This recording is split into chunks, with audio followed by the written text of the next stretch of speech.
तो मैं सुना रहा था, वृंदावन की कथा थी। आहा, नारद जी भ्रमण कर रहे हैं।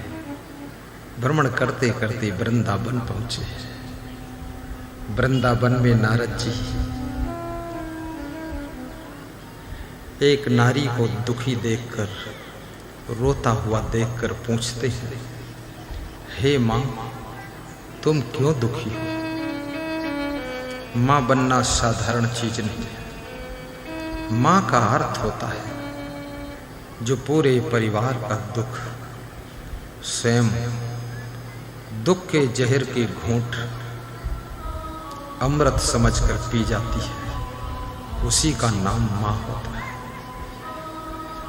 मां बनकर देखो क्या क्या झंझट है इसमें। और मां जो बनती है बहुत बड़ी जिम्मेदारी का काम करती है, क्योंकि यही नारी जब मां बनती है महाराणा प्रताप को जन्म देती है, चंद्रशेखर आजाद को जन्म देती है, भगत सिंह, लाला लाजपत राय, नरेंद्र मोदी, योगी आदित्यनाथ, नीतीश कुमार, लालू प्रसाद यादव को जन्म देती है। यही मां हम जैसे संत को भी जन्म देती है, क्षमादेव को जन्म देती है। मां बनना गृहस्थ आश्रम में मां घर की शोभा है। अगर कोई नारी मां नहीं बनेगी तो उसका आंगन सूना रहेगा, उसका आंचल सूना रहेगा, उसके घर का कोना कोना सूना रहेगा, जीते जी घर उसका शमशान रहेगा। जिस दिन वो मां बनती है किलकारियां घर में उठने लगती है। छोटे छोटे नन्हे मुन्ने बच्चे खेलते हैं, उछलते हैं, गिरते हैं, पड़ते हैं, रोते हैं, चिल्लाते हैं, हंसते हैं। माँ का आंचल खींचते हैं पीछे से, माँ के बाल खींचते हैं। माँ बहुत खुश होती है कि बस यही चाहती थी, कोई खोपड़े का बाल खींच दे हमारे, तो खींच दिया उसने बच्चों ने। माँ खुश है कि बाल खींचो चाहे गाल खींचो, लेकिन कम से कम आंगन हमारा हरा भरा हो गया और भविष्य में आने वाली पीढ़ी को मैंने जन्म दे दिया। अभी संसार की सृष्टि में हमने मदद कर दिया है। अब मैं रहूं न रहूं, मर जाऊं तो भी चिंता नहीं, लेकिन मैं इस दुनिया को 4 बेटी 4 बेटे दे करके जा रही हूं। याद रखना, कम संतान सुखी इंसान।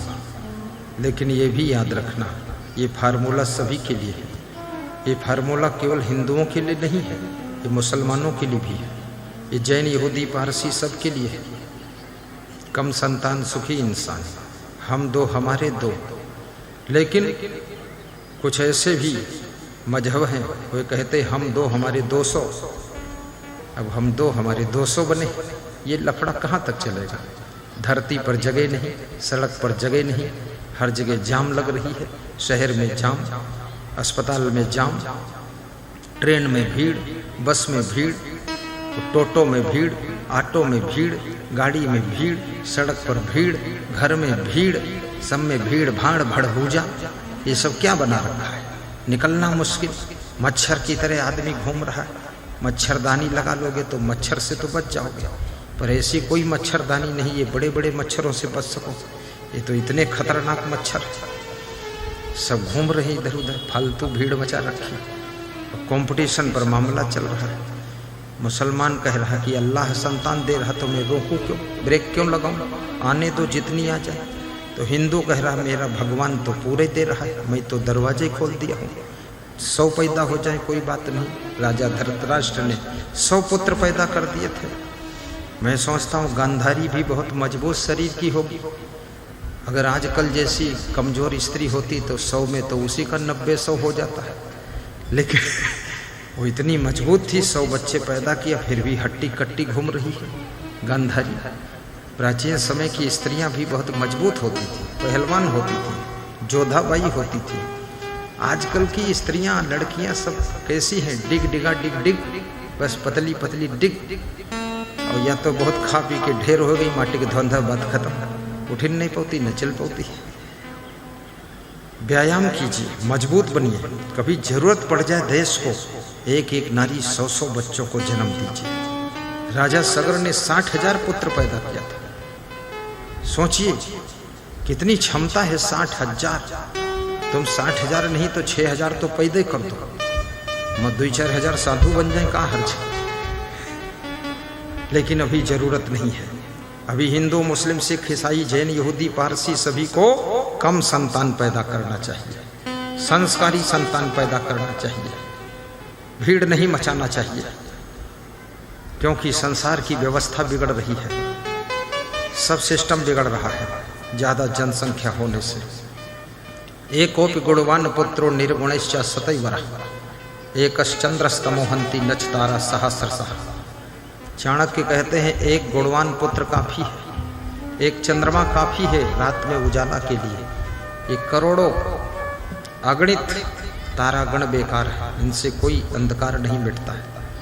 ये सैकड़ों हजारों पुत्र बेकार है। कौरव 100 भाई थे, कोई काम के थे, सब लड़ भिड़ के मर गए, काम खत्म। रावण के 1 लाख पोत 1.25 लाख नाती, अवतार रावण घर दिया न बाती।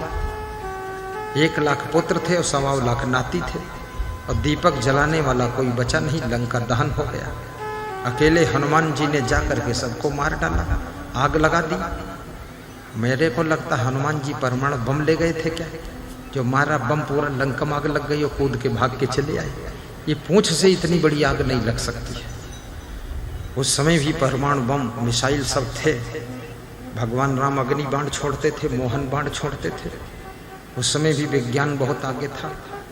आज फिर विज्ञान उसी चरम ऊंचाई को छू रहा है। अभी सृष्टि के विनाश का वक्त आ रहा है, क्योंकि देश विदेश के राष्ट्रपतियों का, प्रधानमंत्रियों का लोभ बढ़ता चला जा रहा है। कितने ऐसे देश हैं वहाँ के राष्ट्रपति सोचते हैं कि विश्व में मेरी ही सत्ता होनी चाहिए। ऐसा हो नहीं सकता है।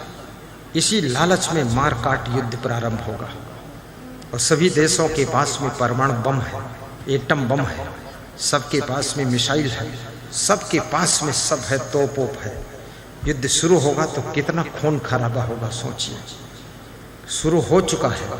ये तो बहुत संयम का बर्ताव कर रहे हैं अन्य देश, नहीं तो यूक्रेन और रशिया के युद्ध के बीच में 2 पार्टियां बन सकती थी, और 2 पार्टियां जिस दिन बन जाएंगी उस दिन देख लेना भारत देश पर बमबारी होगी। यहाँ जो बैठे हो अभी तुम बम बम बोल रहे हो, फिर बम बम नहीं होगा, बमबारी होगी। भागोगे जोर से, हम भी भागेंगे जोर से। प्रवचन खत्म, तुम भी खत्म, हम भी खत्म। जय राम जी की। न कोई देगा दाल, न खाएगा कोई दाल, हो गया जी का जंजाल। इससे बहुत देश के अंदर ये सब व्यवस्थाएं बिगड़ने वाली। क्यों? जितना ज्यादा जनसंख्या बढ़ेगी उतना ज्यादा विस्फोट होगा।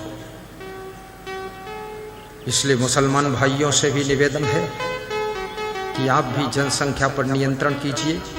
हिंदू भाइयों से भी निवेदन है, आप भी इस कानून को अमल कीजिए। और सरकारों से निवेदन है, जनसंख्या नियंत्रण कानून को पास कीजिए निडर होकर के। अगर बहुत डर लगता हो तो फिर मुझे 1 महीने के लिए प्रधानमंत्री बना दीजिए, मैं पास कर दूं। कोई मैदान में आएगा ही नहीं, पूरा मिलिट्री लगा दूंगा। जो 3 तिकड़म किया तो बस आधी जनसंख्या तो मैं ऐसे खत्म कर देगा। हाँ, योगी नाथ, योगी आदित्यनाथ के ऊपर ना माने कौन सर्वंगी नाथ, सब भंगम भंग, जंगम जंग, क्या लफड़ा बना रखा है।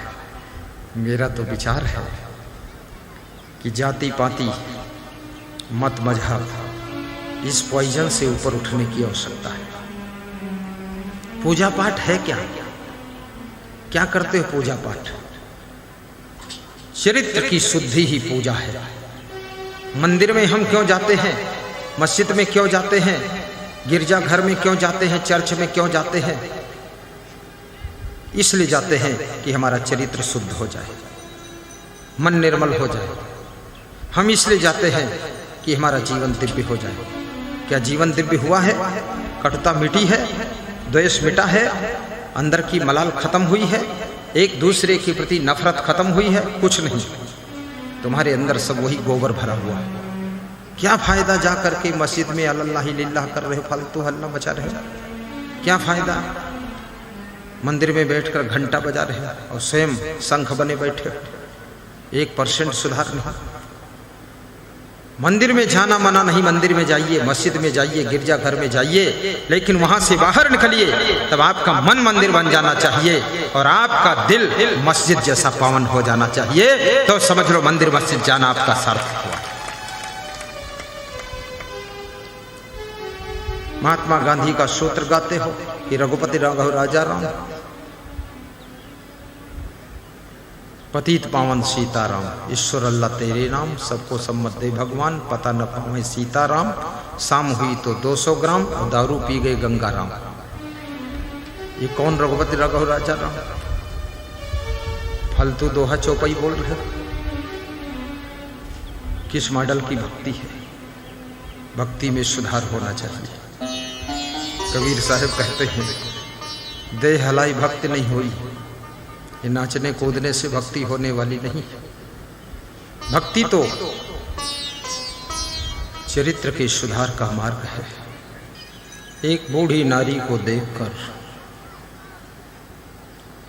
जिज्ञासा बस पूछते हैं कि हे मां, तुम कौन हो? तुम इतना दुखी क्यों हो? क्यों रो रही हो? ये शब्द सुनते ही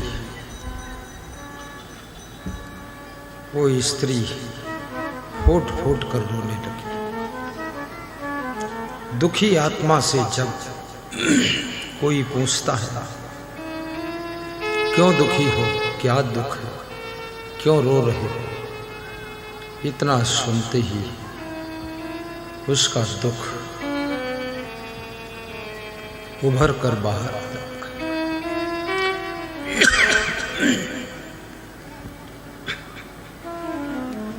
दुखी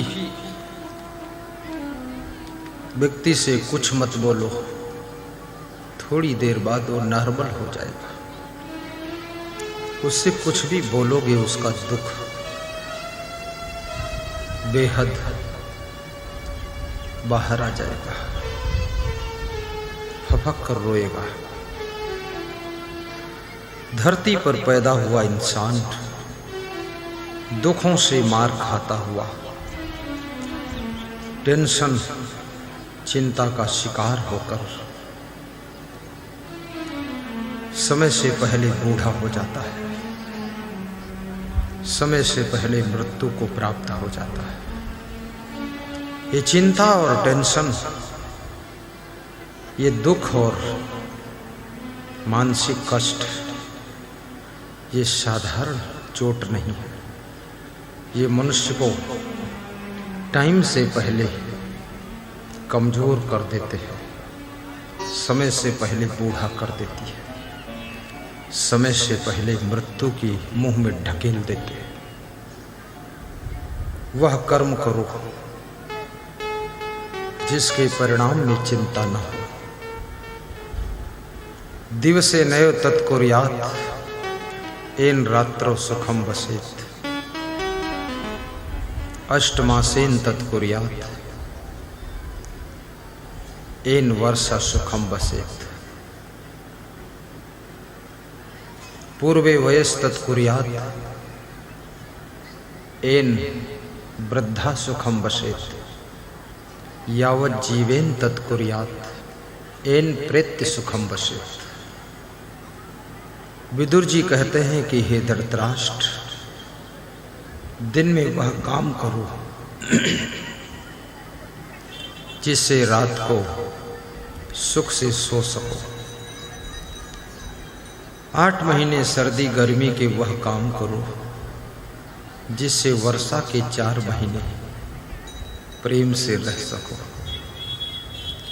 बचपन में वह काम करो जिससे जवानी हंसकर जी सको, और जवानी में वह सब काम पूरे करो जिससे बुढ़ापे में मुस्कुरा सको, और पूरी जिंदगी में वह काम कर लो जिससे मरते समय खुश होकर के मर सको, और मृत्यु समय ऐसी सोच बना लो कि मरने के बाद कभी मरना न पड़े, मोक्ष की प्राप्ति हो जाए। ये संसार की माया मोह को भी मार दो। ये शरीर तो बहुत बार मर चुका है, लेकिन मन के भीतर जो माया मोह बैठा है वो नहीं मरता है। न मन मरी न माया मरी, मरी मर गया शरीर, आशा तृष्णा न मरी, कही गए संत कबीर, कही